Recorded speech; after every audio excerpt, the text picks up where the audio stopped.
कहते हैं कि राजनीति में अनुभव का अपना कद होता है। देश की नई विदेश और अप्रवासी मामलों की मंत्री सुषमा स्वराज के संबंध में ये कथन कहीं न कहीं बड़ा ही सटीक मालूम पड़ता है।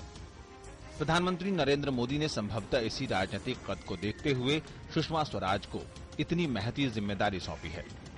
पार्टी के पितृपुरुष और पूर्व प्रधानमंत्री अटल बिहारी वाजपेयी के दौर से ही सुषमा स्वराज पार्टी की दूसरी पीढ़ी के नेताओं के बीच अग्रिम पंक्ति की नेता मानी जाती रही हैं। अंग्रेजी और हिंदी दोनों ही भाषाओं के मुखर वक्ता के रूप में मशहूर सुषमा स्वराज सांस्कृतिक संगठन राष्ट्रीय स्वयंसेवक के भी पसंदीदा नेत्रियों में से एक हैं। स्वदेशी आंदोलन और अन्य सांस्कृतिक मुद्दों पर अपने मुखर विचारों के लिए जाने जाने वाली सुषमा स्वराज ने सोनिया गांधी के प्रधानमंत्री बनने के मुद्दे पर भी अपने कठोर रुख की सार्वजनिक अभिव्यक्ति के जरिए राष्ट्रवादियों की खूब तारीफ बटोरी थी। उससे पहले 1999 में कर्नाटक के बेल्लारी सीट पर हुए लोकसभा चुनाव में कांग्रेस अध्यक्ष सोनिया गांधी के खिलाफ खड़े होने के फैसले और उनके धुआंधार प्रचार अभियान ने हार के बावजूद सुषमा जी के राजनीतिक कद में बढ़ोतरी ही की। राजनीति में सुषमा स्वराज का सफर भी बेहतरीन रहा है।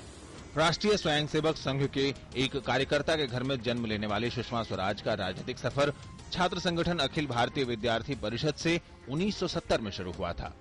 पहली बार अंबाला कैंट से जीतकर हरियाणा विधानसभा पहुंची सुषमा स्वराज ने चौधरी देवीलाल की सरकार में सबसे कम उम्र में कैबिनेट मंत्री बनने का भी गौरव हासिल किया।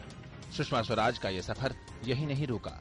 उन्हें 27 साल की छोटी सी उम्र में जनता पार्टी प्रदेश इकाई का अध्यक्ष बनाया गया और 1987 से 90 के बीच राज्य में बनी भाजपा लोकदल गठबंधन की सरकार में शिक्षा मंत्री बनाई गई। बाद में राज्यसभा के जरिए राष्ट्रीय राजनीति में उनका पदार्पण हुआ। वो 1996 में 11वीं लोकसभा चुनाव में दक्षिणी दिल्ली सीट से जीतकर लोकसभा पहुंची। 13 दिन के लिए बनी अटल बिहारी वाजपेयी के नेतृत्व में राष्ट्रीय जनतांत्रिक गठबंधन सरकार में सुषमा स्वराज ने सूचना और प्रसारण मंत्रालय का जिम्मा संभाला। हालांकि 1998 में वाजपेयी जी की 13 महीनों वाली सरकार में उन्होंने अपने पद से इस्तीफा देकर दिल्ली की पहली महिला मुख्यमंत्री होने का जिम्मा संभाला। इसके बाद भी दिल्ली में पार्टी की करारी हार को वो संभाल नहीं पाई। बाद में उन्हें केंद्र सरकार में स्वास्थ्य मंत्रालय की जिम्मेदारी दी गई। नरेंद्र मोदी के नेतृत्व में भाजपा के अभूतपूर्व जीत से पहले तक श्रीमती स्वराज लगातार लोकसभा में नेता विपक्ष के पद पर रहकर कांग्रेस के नेतृत्व वाली यूपीए सरकार की मुखर आलोचना की जिम्मेदारी निभाती रहीं। सुषमा स्वराज के सौम्य व्यक्तित्व के बीच उनका ओजस्वी भाषण देश के सामने मौजूद नेताओं की पीढ़ी में उन्हें एक अलग मुकाम देता है। नितेंद्र सिंह के साथ संदीप झा की रिपोर्ट, डीडी न्यूज, दिल्ली।